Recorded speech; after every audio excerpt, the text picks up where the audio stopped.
Welcome to Colney Talk Podcast.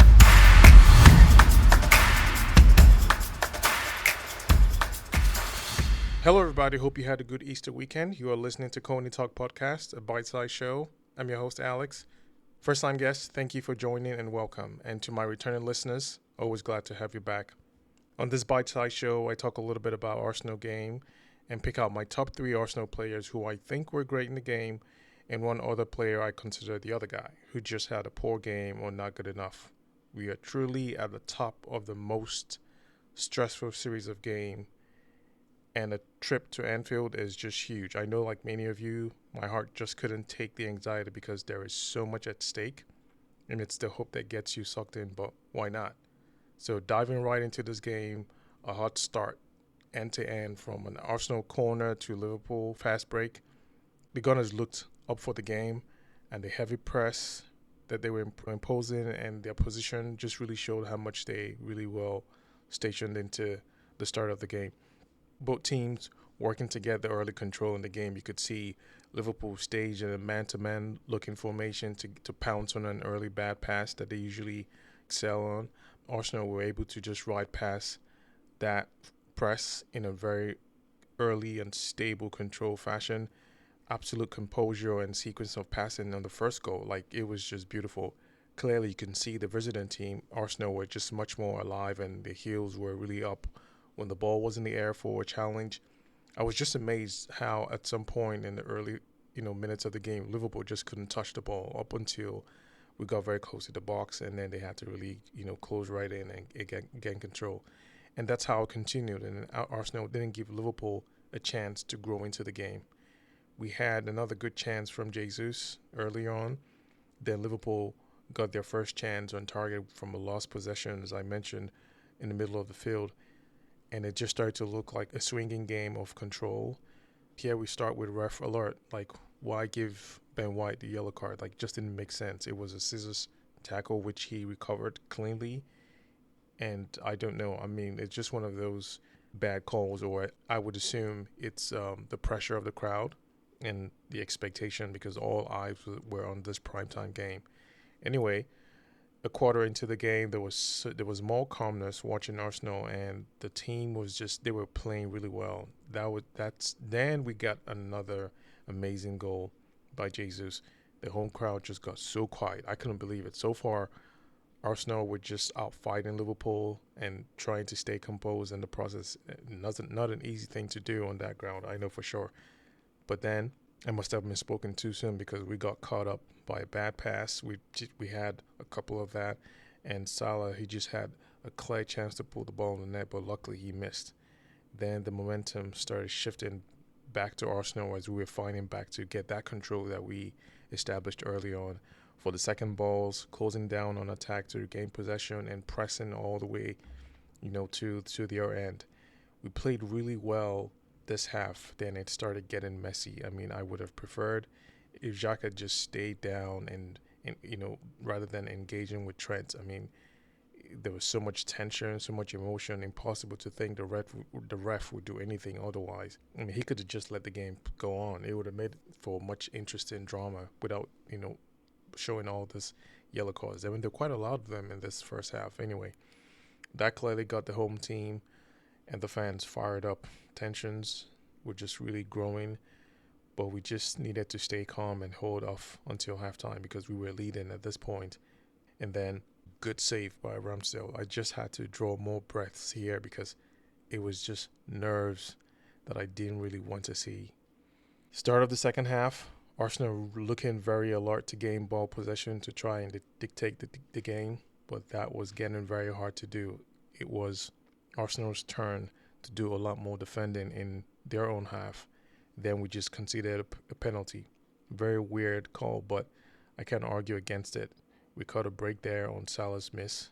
Let me just say, Ramsdale, he just needs to do more special training on penalties. I mean, he does a lot of things, so it'll be good to really add this extra ability on his feather.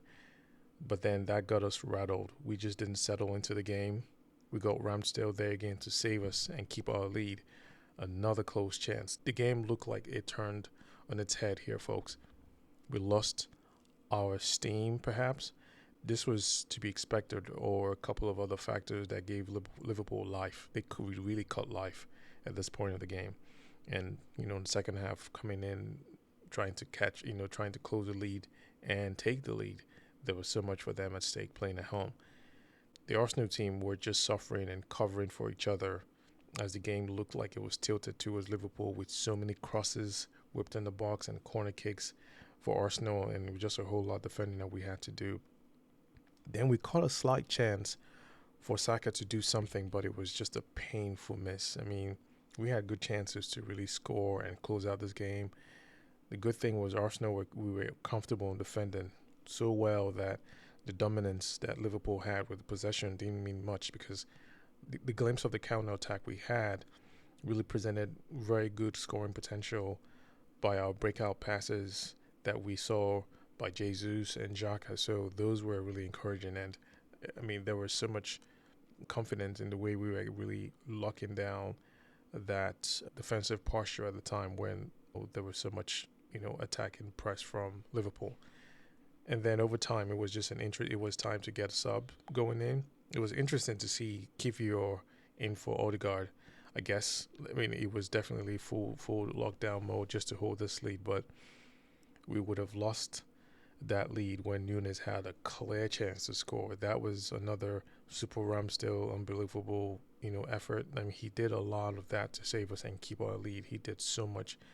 And please tell me why Saka is getting a yellow card for time wasting. I mean, did that look like time wasting to anyone? He was just walking up to the ball. He didn't get warned for anything. Again, these are the pressures and the expectations that they want the ref to do something, and they just oblige. And again, this is pressure that just is uncalled for. I could see the team playing hard, and the equalizer was so painful. I mean, that dribble pass Zinchenko was the dagger to me. Ben White, he also could have done some more, but some things to really help block out Firmino, but it was just a tough one. And I'm not going to throw blame for anyone because it was very hard trying to keep that lead. Then we kept hanging by a thread, and Ramsdale was there to hold us from slipping, because, we would have lost this lead in so many terrible ways. Aside from that luck of a missed penalty, there were other chances where this was clearly 3-4 leads. Like, it could have been a 4-2 lead or 3 or 5-2 lead. He was as good as ever. Seeing him defending the post, it was insane. And then another. Are you kidding me? Late in this game, it was just so unfair to my health.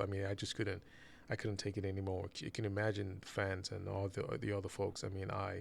I sympathize with you all, but I'm still. No one would forget his name. No one on my oh my goodness. And just before the final whistle, we could have scored, but it just wasn't on our feet. There was just so much, and this was a fully end-to-end drama. What an interesting game, but it was a painful draw, I'll tell you. But I'm grateful for some individual brilliance. We could have lost this game. The penalties and the 3 sitters you could say 3 or 4 sitters would have crushed us. So to leave with a draw was way more, and hopefully it helps us than it hurts us going to the end of the season. Straight on to my top 3. First man, Ramsdale. Without any argument, without any thought, he was just the man of the match. There was more than enough for everyone to know that he was the man of the match, which he is to me, but he did so much. For a goalkeeper to have those kinds of saves, it was incredible, especially against Liverpool at home. He gave us this point. He really did. Such an insane and incredible performance, out of this world. There's so much to be proud of for this player, and he's just getting started, folks. So just such an unbelievable player for us to have. Second player, Martinelli. He was on fire today, unstoppable in the literal sense. He had that gear today with an early score, and he did not disappoint in so many ways of tearing down that defense, cutting through their back line so easily, scoring and providing an assist. Could have done more. He stepped up when it mattered, and his link up with Jesus definitely got him pumped up, because they were switching easily in different situations, and the dynamics that those two have creates so much unpredictable, behavior in their game, and it just keeps defenses so, uneasy, which they should. And his defensive contributions as well made that left side really strong. So I just like the way he performed, like really top class today. My third and last top player, Thomas Partey. He was the pressure outlet when we had to reset and avoid the press for the most part of the game, especially in the midfield. I saw him push up quite a bit, which was unusual, but he did that and helped with his great interception skills to lay off the ball to our wing players just to keep our attack going. So for much of the first half, you could see exactly how Partey was and how he really helped us stay in control of the game for much of that 45 minutes. Normally, it would have been easy to cut through our defense in the past, in the middle, obviously, which was a real test for us to, defend and resist. We'd never been done before. But yeah, he really was good. So he takes the third spot for me. Now, for my other player today, I have to say Rob Holding's tally of mistakes makes him that guy. He played an okay game, not really bad. I'm not calling him out on that, but it was just those errors that really cost us the game. Starting from the penalty, yeah, it was soft. You can call it that, but we got lucky that we missed that. All I will say is that I wish he used more of his experience to cut down on the mistakes.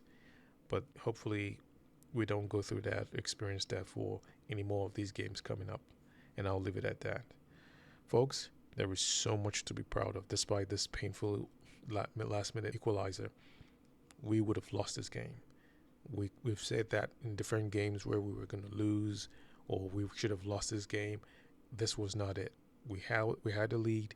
We tried to keep this lead, but it was errors and mistakes and things that we shouldn't have done that brought Liverpool back into this game. It would have been a statement win, which I'm sure we will eventually get at Anfield.